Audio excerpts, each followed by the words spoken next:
Got it. Welcome to Lair the Alchemist, where we discuss all things heavy metal and hard rock. And welcome back to another edition of Midweek Maiden. This is where we get together on Wednesdays and talk some Iron Maiden. And to do that this week, I have a special guest with me. I have from the Man Cave of Doom YouTube channel, Lazerrus. Thanks for joining me here, Lazerrus. Looking forward to talking some Iron Maiden with you today. That's my band. All right, that's why I knew I got to get this guy on. This is going to be a fun one. So today's only one of 10 million, you know. Right, exactly. So and Lazerrus has been here before at the Lair. We did a American Steel episode where we talked about some hidden gems in the early American metal scene. So he's no stranger to the Lair. He's been here before. But for today's episode, the topic is our 10 favorite reunion era songs. This is when Bruce came back into the band. I affectionately call it the Rob era of the band, Return of Bruce.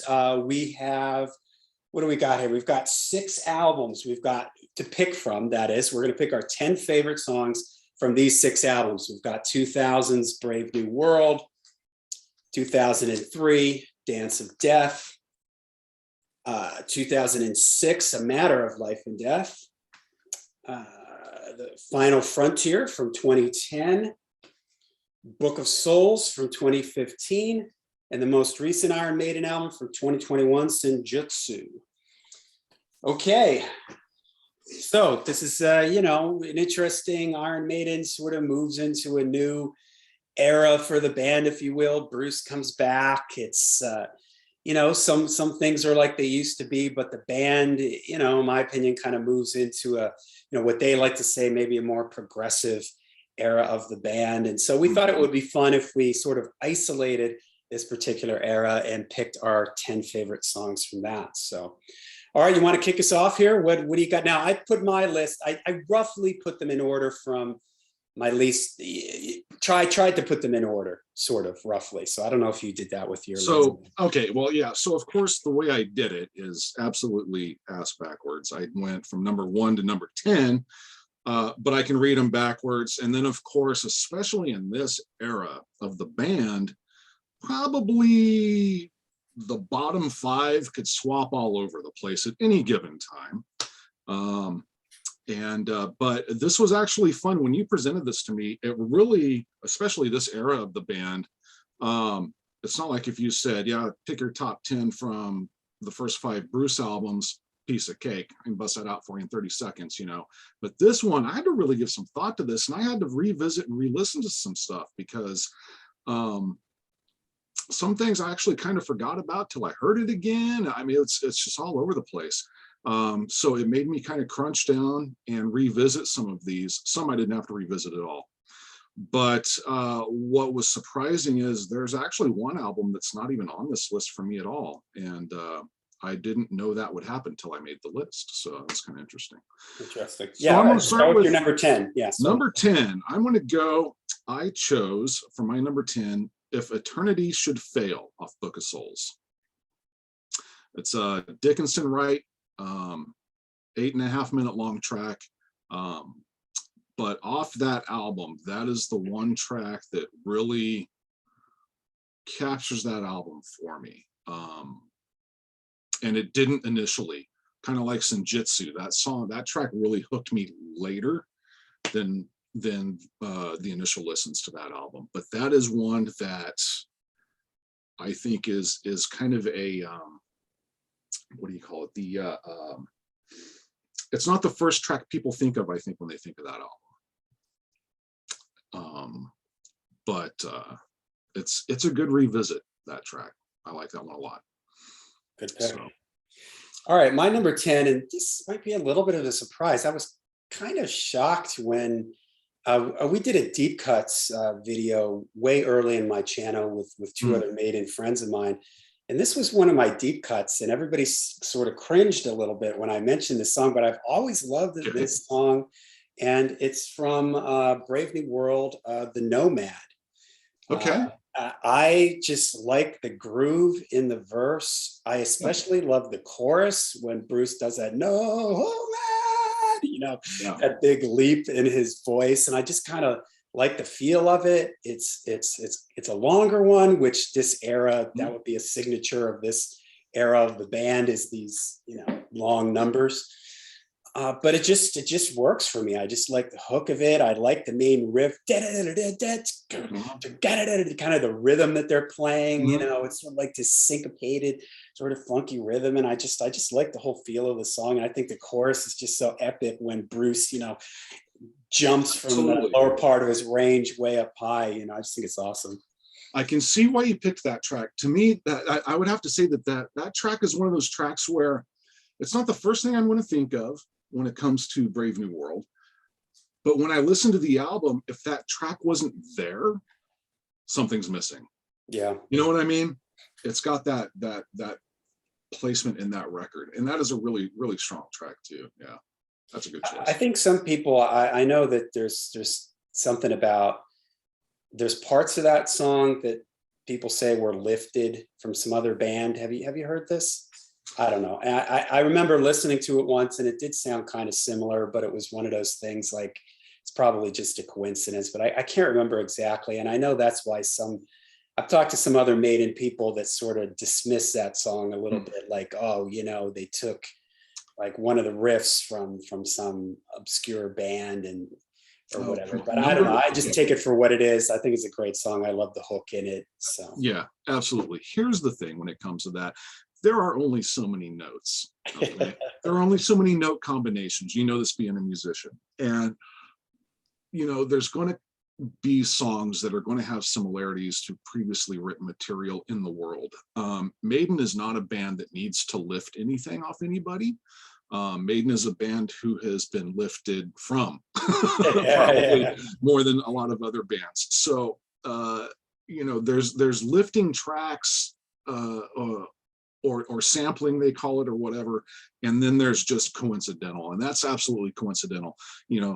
Blatant lifting would be like Ice Ice Baby, to Queen, but yeah, no, that's I don't believe Steve Harris said, ooh, I like that riff, I think we're going to use that. Yeah. No, I don't think that's how it works. So not with Maiden. All right, what do you got at number 9? Number 9, I've got from Matter of Life and Death, an Adrian Smith and Steve Harris track, Different World. Okay. So that is a strong song. That's pretty much been my favorite track on that album since that album came out. Still to this day, that's still my favorite track on that album. It's funny because I just last week's midweek Maiden was my top 5 album openers. Mm-hmm. And at the end of it, I listed 1 or 2 of my least favorite album openers. One of them. Different World was one of them. I don't like. It's not that I hate the song, but I don't like that one. And what's the first track on Dance of Death? I've got the record right here. It's just that it's stuck inside the sleeve here. I can't get it out. It's like a really tight. There we go. Wildest Dreams. Yeah. Okay. Those 2 songs. That is my least favorite track on that record. Yeah, it's sort of they feel similar to me in this era of the band, with long songs. Different World and Wildest Dreams are sort of short, for this era. And I do like Different World better than Wildest Dreams, but I don't know. And they always released those 2 like as early singles to both those. And I think that might be, to be fair, I remember when Brave New World was going to be released and they were doing some promo stuff for it. I remember seeing a special on cable with them in the studio recording it, and it was particularly a part with Nico, and that's the track they were working on. Interesting. And so I remember that. I clicked that track immediately and was like, oh my God, and I was so excited for that record because of that. And it's still my favorite track on the record. And the fact that I think it's just slightly over 4 minutes. Yeah. It just goes to show that, Maiden still can do short tracks too, but, they don't have to all be 8 to 12 minutes. All right. And not that All I right. want to. Speaking of short tracks, for me, number 9 from Senjutsu is Death of the Celts. So that was a sarcastic short track. It's one of the super long ones here on the record. For me, Death of the Celts corrects what was wrong with the red and the black. I love the verse and chorus in the red and the black. Mm-hmm. I love the feel of it. I love the whole first part of the song.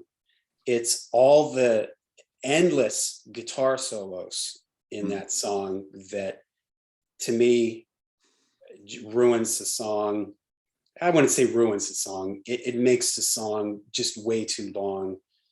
It just screaming for editing. Right. Whereas Death of the Celts, it's a long song, and there's some of that, verse, solo, but they break it up. So there's a solo, and then the whole band plays together like a melody. Then there's another solo, and then the band plays together. So rather than just continuous guitar solos, it's broken up by the band coming in and playing together. I like the feel of the song. It's long, but it doesn't feel, to me, as long as it is. It goes by fairly quickly because there's different little things happening in it, and I'd like to feel to it and everything. So that's how it made my list. Yeah, that is one of the tracks off Senjutsu that does that. It's it has multiple variations to the song. It's not just one long song. It's like 3 short songs put together. You know what I mean? Yeah. But it's definitely one of those Maiden tracks where, ends with the I always call it kind of like the closing of the back cover of the book, and it's like this is like the death of the Celts. Yeah. and close the book, but yeah, no, that's a good choice. That's a good choice. And I'll be honest with you, when I was waiting for the new album to come out and I saw that, oh boy, the album ends with 3 Steve Harris numbers, long Steve Harris numbers. Yeah. I was really nervous, man, because to me, the strongest songwriters in the band during this Rob era of the band is Adrian and Bruce.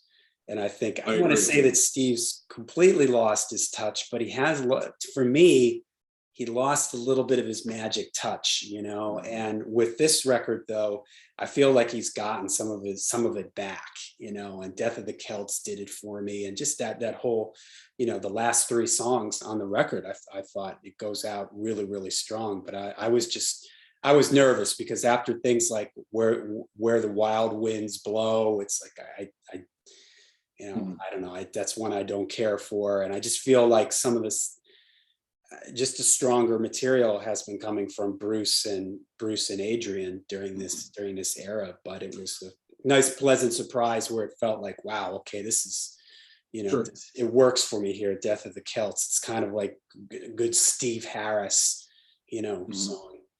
Yeah, I agree with you completely. This era of the band is definitely Adrian and Bruce. I agree 100%. I think with Steve,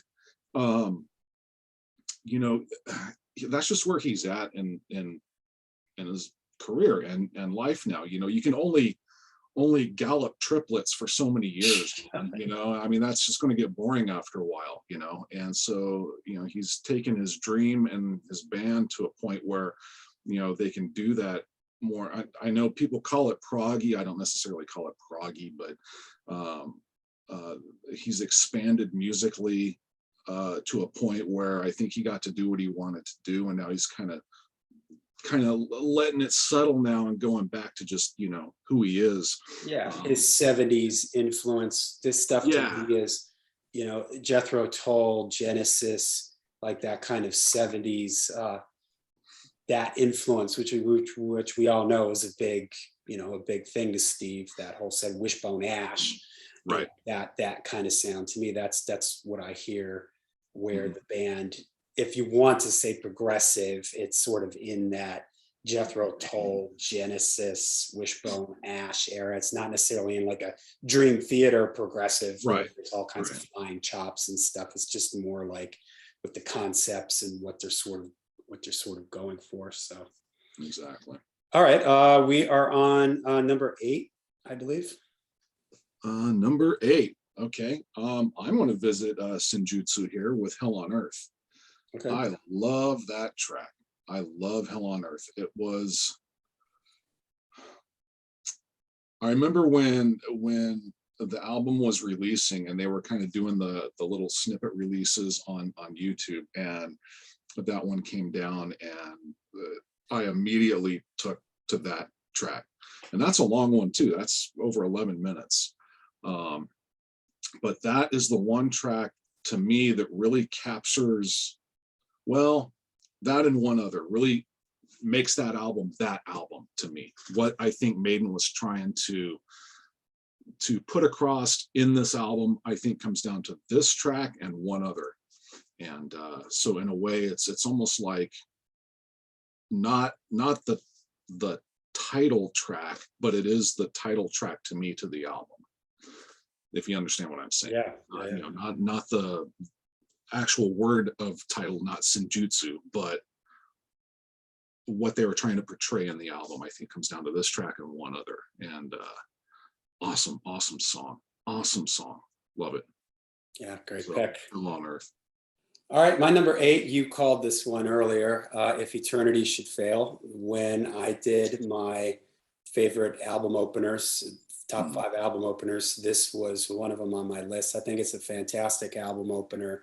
Like all the things that you said, it reminds me of seeing them live, the way they started the concert, smoke and Bruce hovering over, I guess, the Book of Souls. Right. And it's a great way to open the record. I especially love the middle section when like there's those long drum fills, you know, and it goes into sort of like a, you know, that to me is sort of progressive, you know, like a gear shift kind of part in the song. It's got a huge chorus to it. It's just it sets up the record and the mood of the record for me really, really well. Yeah. Okay. Number 7. Number 7 is going to be the second part of what I was just talking about, and back to Senjutsu. That is Lost in a Lost World. Okay. Love that track too. It's another one that's over 9 minutes. That's a Harris track. And I agree with kind of like what you were saying about him. To me, in that track, he's kind of coming back to the Steve of yore. And it ties to me those two songs, like I was saying, Lost in a Lost World and Hell on Earth, those two tracks. If I need a Senjutsu fix, I can put on those two tracks and I'll be good for a while. You know what I mean? So yeah, definitely those two. And that's not to mention you're looking at what, probably 20 minutes of music right there. So, right. That would be half of somebody's record, you know, so in the old days, a 40-minute record. Yeah. Okay, from the Final Frontier, my number 7 is Starblind.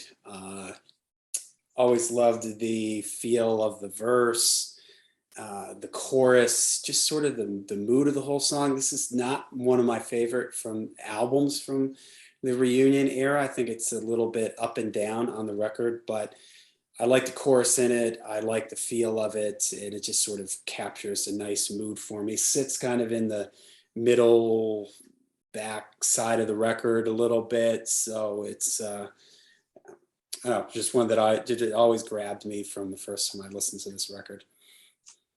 Okay. That is that's the one record that I pulled nothing from. I was kind of shocked, but I just it was I saw them on that tour. It was a good show. I remember Steve Harris's daughter opened, Lauren Harris and her band. But that album itself, it's, I would say, out of this era, that's probably, apparently, my least favorite album. It's funny, when I was getting ready to make my list, in my head, I thought there wasn't going to be anything from this record. And surprisingly, I found something.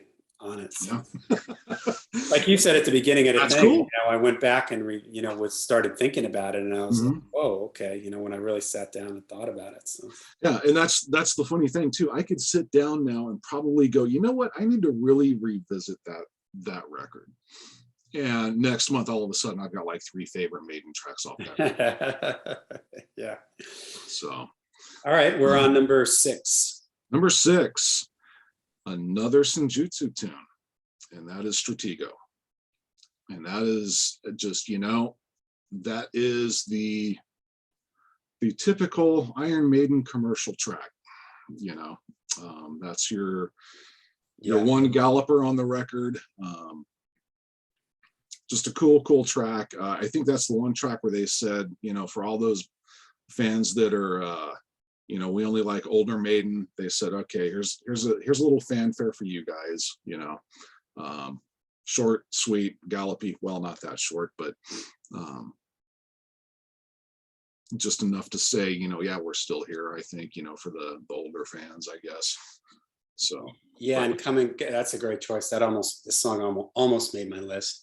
And coming off of Writing on the Wall, I remember Writing on the Wall has grown on me, but if you remember the initial reaction to Writing on the Wall, people were a little bit like, whoa, kind of had a little bit of that main riff, felt a little Southern rocky to some yeah, people. I still say that was a brave choice for me. Yeah, it was this, it scared people a little bit. They were a little bit like, okay, where are we going with this record here? And then Stratego, when that was released, it was like everybody sort of breathed a sigh of relief, like, okay, I'm not taking like some crazy weird, all of a sudden Steve Harris is going to start talking about his Molly Hatchet and or something.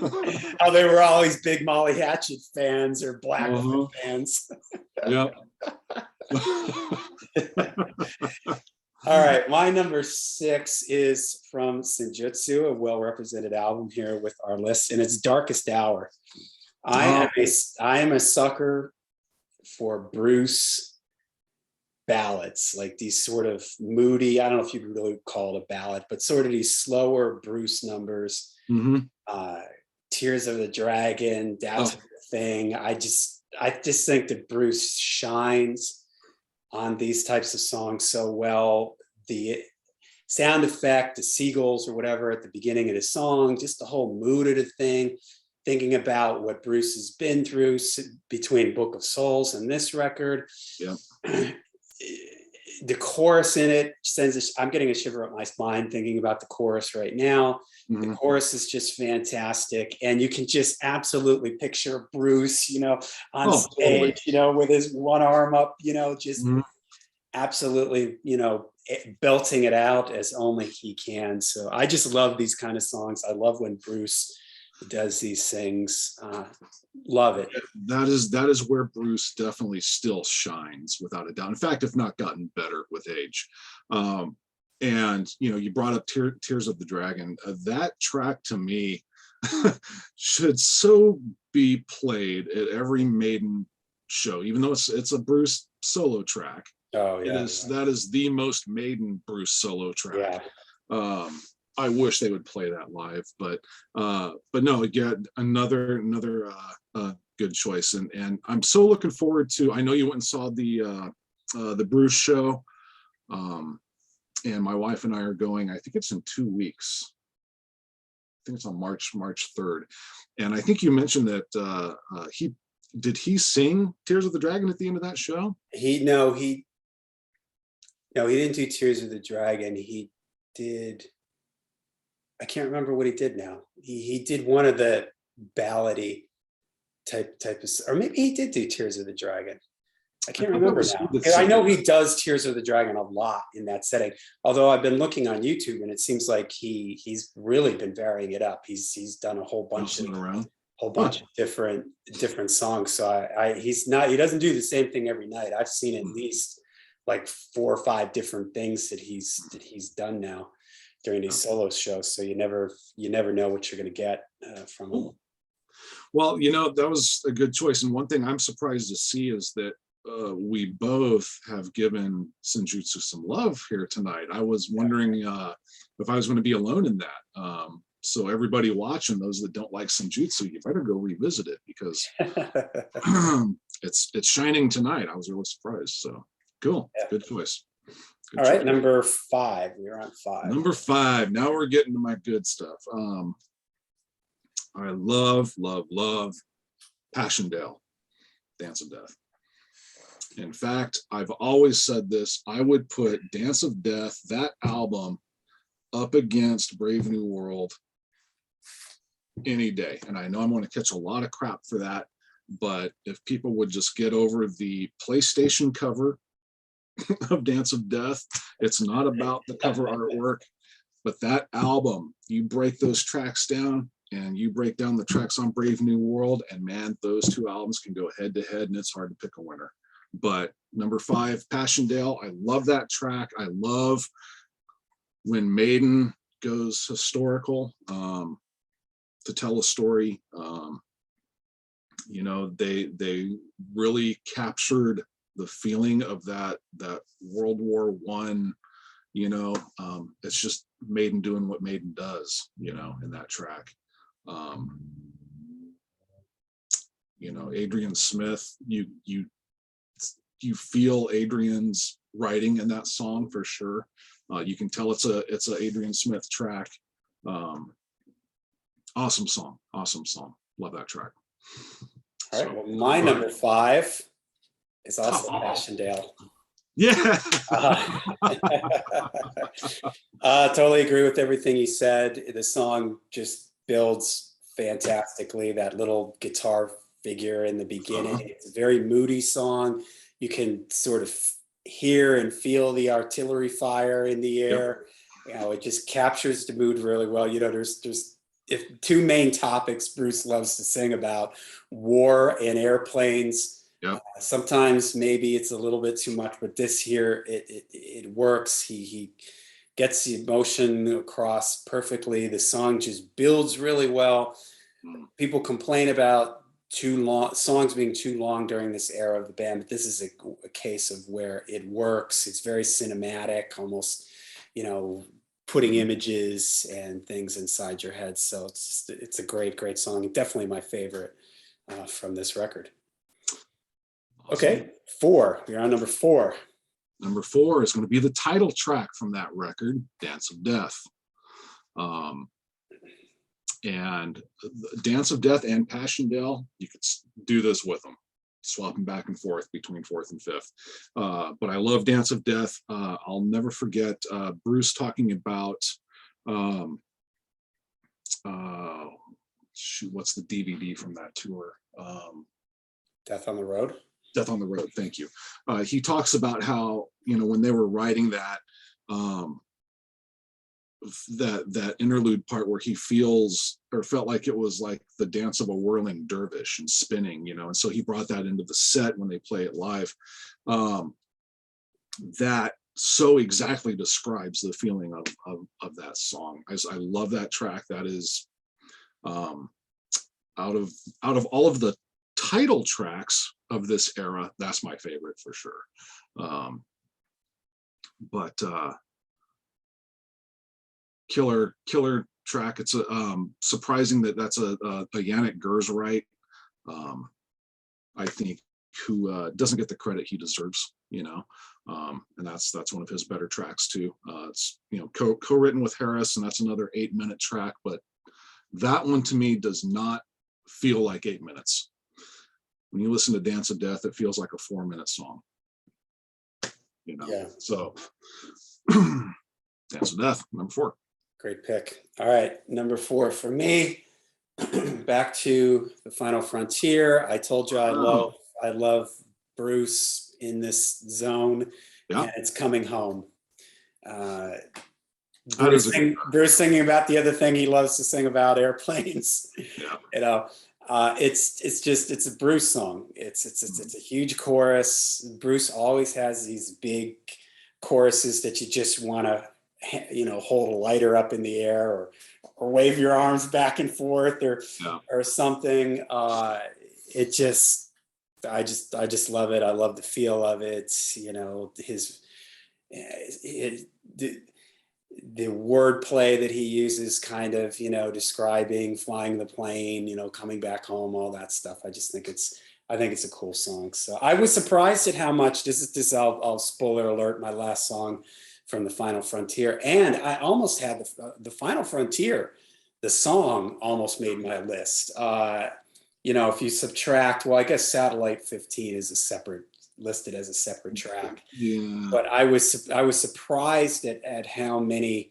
I didn't even think this was going to get on my list, and I had 2 from this album on my list, plus The Final Frontier. If I had a top 15, the song The Final Frontier probably would have made my top 15. The Final Frontier track I thought was going to be on my list. So that's when I was surprised that it didn't make it. That's the one that would have been on there. That's the one that would have been. I'll tell you a funny story. I don't know if you have certain records that they remind you of, like, certain things you might have been doing when you were listening to the record. Oh, of course. This record, I used to be a jogger. I used to jog like 4 or 5 times a week. And when this record came out, I would listen to this, and it was sort of the perfect length of, between my getting warmed up, running 2 or 3 miles. And I can still remember, I got it. So I'm going to listen to this when I go for my run. My first listen is going to go for my run. And I put this on, and I'm like getting ready to get ready. And I put this on, and I heard Satellite 15, and I heard that drum sound in there. And I was like, is this how the drums are going to sound on the whole record? Are they nuts? Is this how? I was like, somebody was probably looking at me with my headphones on, waving my arms, screaming and cursing like I was some sort of psychopath. But I was just like, are they out of their minds? Just as good as drum sound I've ever heard in my life. And then all of a sudden it goes into Final Frontier, kicks in, and I was like, oh, okay. That was like, 50 minutes of that, whatever that, it sounds like a drum machine. Doesn't even sound like real drums. Exactly. There, Oh my God. All right, we are on number 3. Number 3. Okay. So even though I said Dance of Death is probably my favorite title track out of this era, number 3 is the title track for Brave New World. And I do love that track off Brave New World. And that and Dance of Death, either of those could swap, but you can't deny that track, Brave New World. Man, that, like I said, these 2 albums, it's so tough for me because it's like they almost could be a 2-album or a single album 2 LP set. You know what I mean? But Brave New World, catchy chorus. This is a Dave Murray track who I think needs to write more in the band, because I really like everything that he's ever done. And speaking of, that's someone too that there was a thread going around, and in this thread was a question: who would you like to see a solo album from? Someone that you'd like to see a solo album from, and Dave Murray's that guy. Yeah, I would like to see Dave Murray do some solo work. But Brave New World, great track, great Maiden flag track, waving the flag kind of track. 6-minute Brave New World. Nice. Okay, number 3 for me. First time I'm mentioning this record. Yeah. The list here is The Reincarnation of Benjamin Brigg. I'm a sucker for melodic songs. To me, love the chorus in it, love the feel of the verse. I actually remember hearing this song on our classic rock radio station, or local classic rock radio station, being kind of floored by that it had gotten on the radio. Always loved Nico's drum sound on this record. I just really dig the chorus in this song. It's got an interesting song title. Kind of wish Maiden would.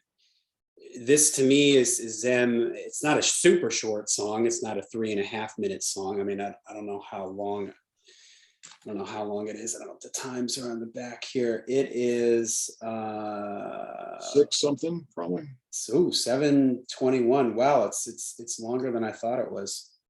Okay, I was just going to say I thought it was more in like the 5-minute range. Well, there you go. That's a testament to it, that it doesn't feel that long. I don't know. It's a very kind of compact song. It doesn't feel like another fault of Maiden during this era is kind of intros that hang around a little bit too long, too many solos or something. This doesn't feel like that. It feels like maybe, I'm sure they didn't plan on writing anything as a quote single, but maybe this is about as close as they get during this era of the band.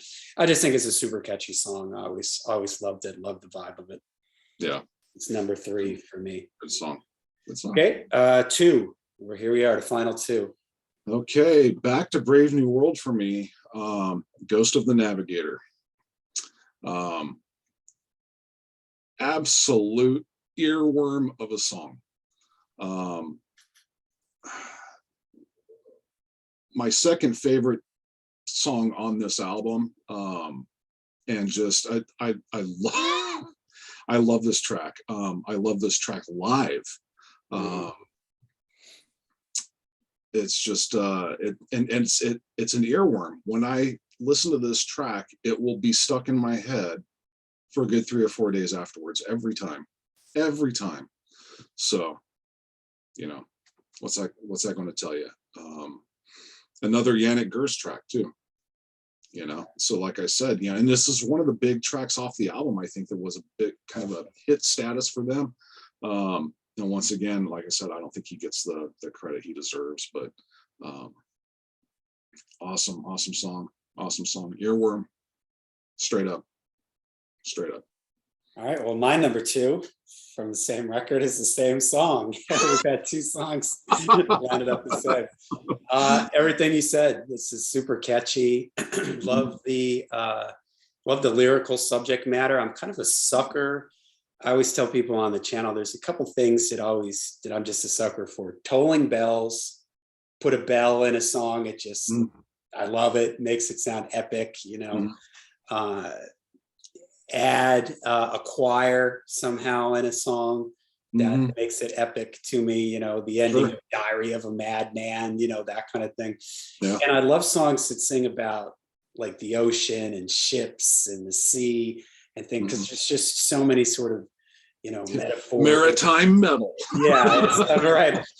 So much imagery you can pull from that. So completely. Like you said, the chorus of the song is just great. The verse of it is great. It's maybe next to it, if you think about this era of the band, this might be a topic for another video. Like, what would be a set list we would like to see the band play, and maybe we could break it up into different types of ways. Like, let's say they only did reunion era albums. What would our set list want? Well, I guess it would be like what we picked right here. But if they were to still play, they still play the Wicker Man a lot. That song carried through. And I think Ghost of the Navigator, I don't know this for sure, but I think that got played after this tour, right? A few times. It's appeared.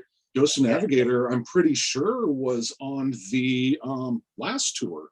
Yeah, I think it was. I'm sure they played it. I can tell you right here. Hold on one second.